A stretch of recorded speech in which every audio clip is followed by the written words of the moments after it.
भक्ति की महिमा में हम लोग समझेंगे भक्ति क्या है। किसी महान के गुण को अपने जीवन में धारण करना है, और उस महिमा को, उस गुण को जब हम प्राप्त करते हैं तो हम भी महान बनते हैं।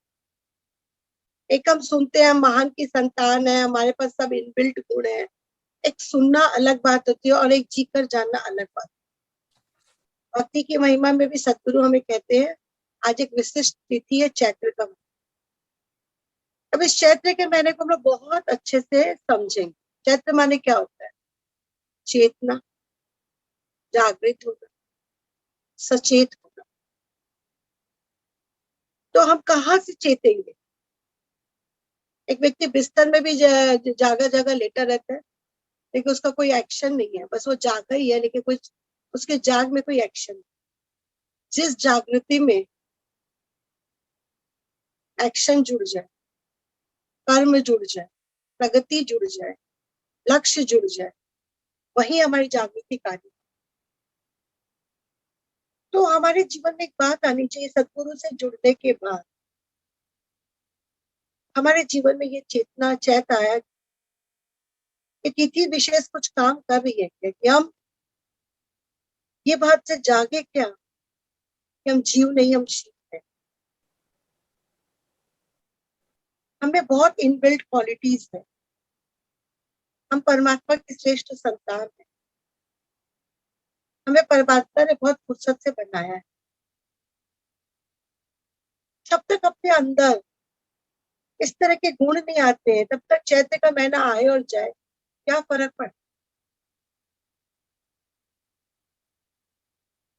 और व्यक्ति जब तक ऐसे सही जानत सही देख जन, जो जगा हुआ है, जो जानता है, वही हमें जगाता है। तो एक चैत्र का महीना है, जागृति का महीना है, आत्मबोध का महीना है, आंतरिक विकास का भाव निहित है। दूसरी तरफ है होली, पूर्णिमा की तिथि होली। होली मनाएंगे और चैत्र में एंटर करेंगे। तो होली क्या है? होल, हम आपके हो, मैं तेरी होल। कब होता है, कब हम किसी के होते हैं? ये कोई शब्दों में होली नहीं है, प्राणों से होली। जब हम किसी को प्राणों से प्यार करने लगते हैं तो हमारा समर्पण बहुत ऊंची दर्जा। प्यार में क्या होता है, समभाव आ जाता है, हम अपना सब कुछ अर्पण करने तैयार हो जाते। शरणागति से समर्पण ऊंचा है। शरणागति में शरण में आए और अभी गति है, आगे बढ़ने की गति है, और समर्पण में एकदम समभाव में आ गए, पूर्ण से ओत प्रोत हो गए, और अब सामने वाले हमें कोई भेद नहीं है, हमने अर्पण किया। ये होली के दिन एक बहुत बड़ी घटना घटती है, संदेह जलता है और राम के नाम की प्रतिष्ठा।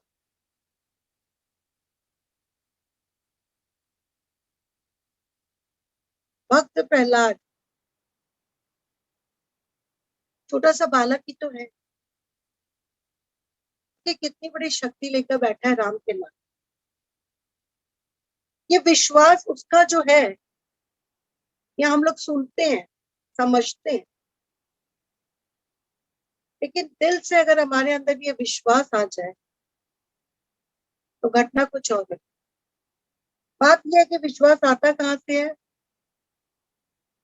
कभी हम लोग श्रवण से विश्वास लेते, कभी समाज से लेते, कभी पुस्तक से लेते, कभी ग्रंथ से लेते। लेकिन सबसे बड़ा विश्वास जब हम अनुभव करते, जीकर जानते हैं, तो वो विश्वास हमें विश्व की आस छुड़ा, भरोसो राम को भारी आ जाए। भक्त के अंदर सबसे बड़ा भरोसा अपने भगवान का ही, जाको राख के साई यहाँ मार सके, तो उसकी आंतरिक अवस्था होती है।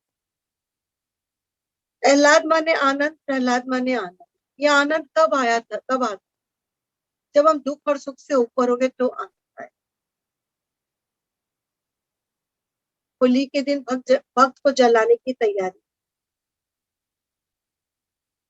हम लोग देखते हैं ना कैसे हम लोग लकड़ियां लगाते, और होली का उसकी बुआ जी, जिसको वरदान मिला है, अपने ही भतीजे को लेकर दहन के लिए बैठे। रिश्तों की निरर्थकता देखिए, अपने ही अपने को जला रहे। समझे अपना एक भगवान कैसा पीता है उसका हिरण्यकश्यप, जो भगवान के नाम पर चिढ़ता है। तो ऐसा भक्त को जलाने की तैयारी है जो राम के नाम के लिए जलता है, जलने तैयार। और मजे की बात यह है कि भक्त कभी जलता ही। होलिका को दिया हुआ वरदान समाप्त हो जाता है। क्यों समाप्त हो गया? कि न तो वो लोग भगवान के लिए भी नहीं है, न राम के लिए, न प्रेम के लिए, न भक्ति के लिए, न ज्ञान के लिए। इन सब चीजों के लिए उनका जीवन ही। हमें सबसे बड़ी बात है उनको भगवान से भगवान को लेना, जो प्रहलाद के पास। और भगवान के लिए था, राम के लिए था, प्रेम के लिए था, भक्ति के लिए था, ज्ञान के लिए था, इसलिए उसका जीवन बचता है, तो वो है ही भगवान। पिछले एक संत बड़े में भी सदगुरु ने बहुत अच्छे से समझाए थे कि भक्त को कभी आँच नहीं आती। अगर वो अहंकार मुक्त है तो भगवान उसको हमेशा देखते आए हैं और देखते रहे। अगर भक्त प्रहलाद का जीवन देखते हैं, तो जहां वो है सतयुग में, देखिए कितना अभय भाव है। अपने पिता से बगावत करता है, अपनी बुआ की गोद में बैठते, सारी दुनिया उसको देखती है, लेकिन उसके अंदर अभय भाव है। उसके अंदर ये पूरी एक डीप रूटेड बिलीव है, उसके अंदर बहुत गहरा विश्वास है कि भगवान का नाम जलता नहीं है। तो जब भगवान का नाम नहीं जलेगा तो वो जिस मुखार बिंदु से निकल रहा है, वो मुखार बिंदु कैसे जले? अभय भाव। जब हम अभय भाव लेके चलेंगे ना, तो है ना, अभय पुरुष एक पेड़ है, निरंजन बाकी डाल। कि जब हम एक अभय भाव ले लेंगे तो हम एक सत्य का पेड़ बन जाते हैं, और बाकी निरंजन सब डाल होते। तो वो सत्य का पेड़ है वो प्रहलाद। नाम को मिटने नहीं देगा, भगवान के नाम को मिटने नहीं देगा। कितने दृढ़ विश्वास के साथ वो बैठता है अपनी होलिका की गोद। चारों तरफ आग है, उसको कोई मतलब नहीं है। चारों तरफ नगाड़े बज रहे, उसको कोई मतलब नहीं।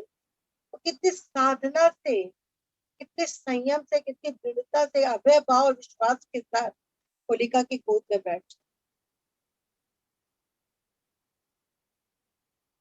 सोचिए एक भक्त के अंदर इतनी बड़ी शक्ति होती है कि होली का त्योहार बचे। भक्त जब जीवित निकलता है तो होली का त्योहार कह रहे, होले प्रभु का होले, होले रे तू प्रभु का होले। प्रभु के होने वाले को कोई नहीं मिटा सकता। इतनी बड़ी कृपा है कि राम का बस जब भीतर बाहर जीवित निकलता तो भीतर बाहर रंग के फुहारे लगते।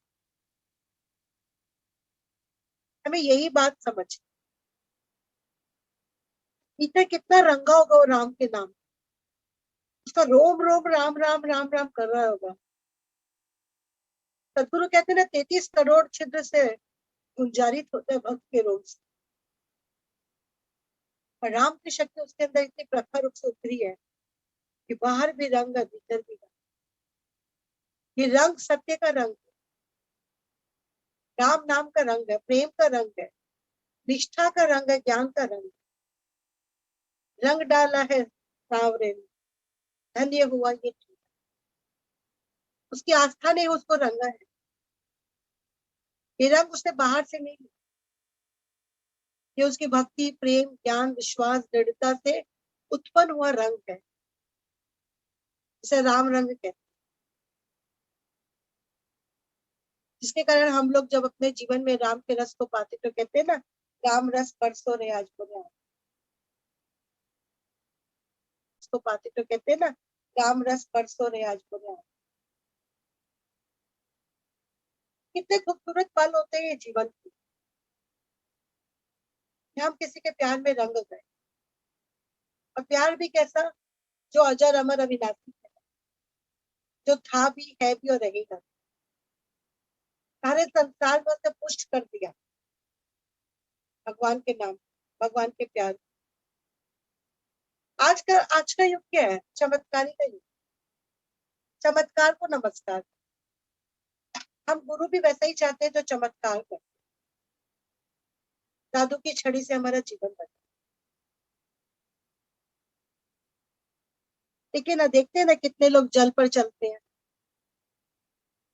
हम लोग रामकृष्ण के समय में देखे थे ना, उनके पास एक व्यक्ति आया था और कह रहा था कि मैंने 20 साल साधना करके मैं जल पर चलने लगा। तो भगवान ठाकुर बोलते अच्छा चल के दिखाओ, तो वो चलते चलते जाता है और वापस आता है। भगवान बोले इतनी साधना तो चाराना करती, एक नौका में हम चाराना देंगे तो वो इस पार ले जाएगा और उस पार। 20 साल तुमने खर्च करके चाराना की साधना, चमत्कार की साधना बहुत थोथी होती है, ऊपरी होती है, बाहरी बाहरी। आप देखे होंगे, हमने देखा है कि लोग धर्म में चोला बदल बदल के भी दिखाते, मनुष्य के चोले से शेर का चोला, शेर के चोले से बिल्ली का, जब उनको जैसा चोला बदलना तो बदलना। इस तरह चमत्कार है, चमत्कार को हमको नमस्कार करना है। और सबसे बड़ी बात है, चमत्कार सब दिखा सकते हैं, पर अब तक के रिकॉर्ड में राम के नाम पर जलने के लिए तैयार कौन? सिर्फ दो भक्त, एक हनुमान और एक मैं। हनुमान के देखिए रोम रोम में राम दिखता, वो सोचता राम को कोई काम ना करना पड़े, जो भी काम करना पड़े मैं ही कर, मेरे द्वारा ही संपन्न हो जाए। लंका जाता उसकी पूंछ में आग लगा दी है,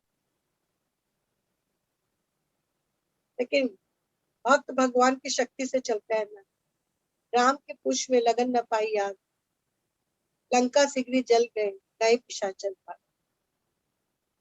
हनुमान के पूंछ में आग लगाने से हनुमान ने लंका को जला दिया, सारे पिशाचर भाग गए, और हनुमान समुद्र में अपनी पूंछ को डुबाते और ठीक हो जाते। हनुमान भी राम के लिए जला, राम के लिए सब करने तैयार। इसलिए देखिए कलयुग में राम के मंदिर जब हनुमान के मंदिर, कि भक्त हो तो हनुमान जैसे, भक्त हो तो प्रहलाद जैसे। एक भक्त और भी है, रावण भी भक्त है। भक्त की कैटेगरी देखिए, हनुमान के पास कितनी निष्ठा है, कितना विश्वास है। उसको मोती की माला दी जाती है, वो तोड़ तोड़ के देखता है, इस सब में राम दिखता है तो ठीक है, नहीं तो माला मेरे काम की। हम लोगों को कोई डायमंड की माला दे दे, राम दिखे न दिखे गले में पटका ले। हमें और भक्त से बहुत फर्क है। यही बात सदगुरु समझाना चाहते हैं। आगे हम लोग देखते क्या है कि रावण के माध्यम से भी सदगुरु में बताना चाहिए कि रावण भी भक्त, लेकिन भक्त भी बहुत तरह के होते हैं। अहंकारी लोग भी भक्त बन जाते हैं। अहंकारी का वक्त समय आता है तब होता है, समय के पहले नहीं होता है। समय के पहले वो अपना पूरा तांडव करता है, वो पूरा दल बल लेके चलता है, वो सब कुछ करता है। तो भगवान को भी अपने द्वार पे बुला के कहते हैं, आप द्वार पे आ तब तेरी पूजा कर। देवी देवता को वो करबद्ध खड़ा कर देता, तो देवताओं को नहीं छोड़ता है, वो हमको आपको क्या छोड़।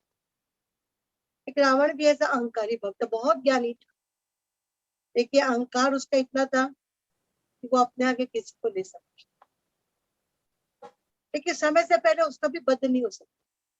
वो शनिश्चर के ऊपर बैठा हुआ है, शनि महाराज के ऊपर बैठ गया, इतनी ताकत है कि वो अपने सीट बना लिया शनिश्चर के, उस पर बैठा। लोग उसको भ्रमित करते हैं, अरे तुम शनिचर पर मत बैठो, शनिचर को खड़ा तो करो। शनिचर से डरते हो इसलिए तुम खड़ा नहीं करते। और जैसे शनिचर खड़ा होता है, रावण को देख लेता है, रावण का वध। एक शनिचर ने राम को देखा था तो 14 वर्ष का वनवास दिया। एक शनिचर ने रावण को देखा था तो रावण का वध हुआ। अब हम लोग एक क्वेश्चन रखें कि शनि अच्छा है कि बुरा है। देखिए, शनि जी ने अगर राम को नहीं देखा होता तो ना अहिल्या का उद्धार होता, ना सबरी का उद्धार होता, ना ऋषि मुनियों का उद्धार होता, न केवट की नाव पे चढ़ते, न रावण का वध। राम को प्रतिष्ठित ही शनि कराता। राम राम राम है, राम के गुणों को विकास ही शनि कराता। तो जब कभी शनि की महादशा रहे तो हमें डरना नहीं है। हमारे गुण के विकास का समय है। हमारे में भक्ति ऊंचे दर्जे की आए। हम लोग कल्याण का जीवन जिएंगे, हम अपने लिए नहीं जिएंगे। लोग डरा देते हैं अब आपके शनि की महादशा है। लेकिन शनि ने राम को देखा था तो राम पूजनीय बने। राम पूरे देश का, भारत का कल्याण किए, सबका कल्याण किया। राम ने आदर्श की स्थापना की है। मर्यादा पुरुषोत्तम राम ही रहे हैं, आदर्श पुरुषोत्तम है। उन्होंने आदर्श की स्थापना की। देश काल समय के हिसाब से अगर सीता को भी त्यागना पड़ा तो उन्हें त्यागा। क्योंकि व्यक्तिगत इच्छा से बड़ी है, राजा के लिए व्यक्तिगत इच्छा से बड़ी है देश प्रजा का भाव रख, प्रजा की इच्छा, प्रजा का कल्याण करना। तो कितनी बड़ी बात है। उस समय का ये सत्य। और एक रावण को देखा तो रावण ने राम से मुक्ति पाई। अपने अहंकार को तिरोहित किया। जहां से उसका अहंकार जन्मता था, जिसके कारण वो दशानन बिना फिरता था, नाभि था जहां से उसका स्रोत, वहां राम ने वध किया और रावण का वध किया। कहने का मतलब हमारे नाभि में सृजन शक्ति, हमारे नाभि में राम का तत्व भी पल्लवित होता है और रावण का तत्व भी पता है। अगर हम भक्ति की महिमा समझेंगे तो हम सत्संग करेंगे, सदगुरु शरण बैठेंगे, सदविचारों से अपना जीवन सजाएंगे, तो हमारे नाभि चक्र में भी सदगुण पनपे। हम दशानन नहीं बने, हम मुखापेक्षी, हम दोनों ही। हम वो आह्लादनी शक्ति बनेंगे जो आनंद को लेकर चले। हमारे विचारों में न दुख होगा न सुख होगा। हमारे भीतर भी रंग, बाहर भी रंग। हम आह्लादनी शक्ति लेके जागृत किए, हमारे अंदर आनंद है। ये आनंद हम लोग देखते भगवान कृष्ण के मुख पर, जब वो ब्रज में होली खेले। सारी गोपाल और सारे भगवान और सारी गोपाल आनंद के रस में भीगे, प्रेम की होली खेलते। एक दिन 2 दिन नहीं खेलते, 9 दिन तक होली खेलते। समर्पण का, रंग का, प्यार का ये त्योहार बहुत धूमधाम से मनाते। जब हम परमात्मा के हो जाते तो हमारी सारी इंद्रियां उसके रंग में रंगने लगती। तिथि देखो तिथि, तुझसा साथी और न कोई, तुझसा तो वस्तु। हमारी पूरी कर्म इंद्रिया, ज्ञान इंद्रिया चाहती है कि राम उसको रंग, राम उसको स्पर्श करे, वो राम में बन जाए, वो आनंद में छूटे, वो प्रेम के वस्त्र पहने। भीतर से गए रंग डाला है सांवरे में, धन्य हुआ ये चोला, मेरा सतगुरु रंगने वाला मुझे भाव में। कैसी होली हम भी मनाए जब जीवन में राम के प्रति प्रेम होगा, विश्वास होगा, अभय भाव। अपने ही गुणों से हम अपने रूप को दिखा सकते। दिन भर अपने लिए अच्छा सुनिए, अच्छा सोचिए, अच्छा।